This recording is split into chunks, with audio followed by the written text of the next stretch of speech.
कंधकोट में Kashmir Kandhkot union of journalist ऐं Kandhkot press club जे सहाफ़िन तरफ़ां सिंध जे नामवर ऐं सीनियर सहाफ़ी जान मोहम्मद महर जे क़त्ल ख़िलाफ़ ऐं क़ातिलनि जी गिरफ़्तारी लाइ प्रेस क्लब अॻियां एहतिजाजी मुज़ाहिरो कयो वियो।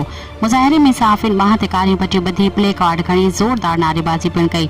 इन मौक़े ते यूनियन ऑफ जर्नलिस्ट जे सदर अली हसन मलिक, प्रेस क्लब जे सदर मसूद आलम सुमरो, गुलाम रसूल मीरानी, पीर बख्श बंगवार, राजा गोपी चंद, हफीज़ मलक, नसीर मंगी, अब्दुल खालिक चाचड़, गुलाम यासीन उगाही, अली अकबर बंगवार, मुमताज़ सिंधी, कुदरतुल्ला मीरानी, नज़ीर मीरानी, अब्दुल लतीफ़ गोलो, वकार एवान ऐं ॿियनि सहाफ़ियुनि जो चवणु त शहीद जान मोहम्मद महर सिंध जे मज़लूम माण्हुनि जो आवाज़ बुलंद करे उत्तर सिंध जे मसइलनि खे उजागर कयो, जंहिंखे दहशतगर्दनि राति जी उंधाई में शहीद करे सहाफ़त मथां वार कयो वियो आहे। जंहिंजी जेतिरी मज़म्मत कजे घटि आहे। हुननि मुतालबो कयो त जान मोहम्मद महर जे क़ातिलनि ऐं सहूलतकारनि खे गिरफ़्तार करे खेनि कैफ़रे किरदार ताईं पहुचाए वञे।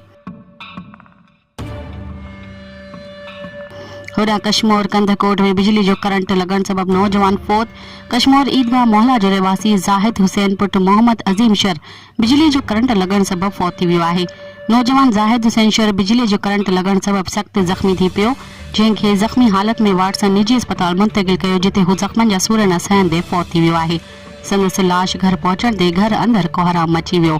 संदसि जीजल अमड़ खे बेहोशी जा दौरा पवण लॻा।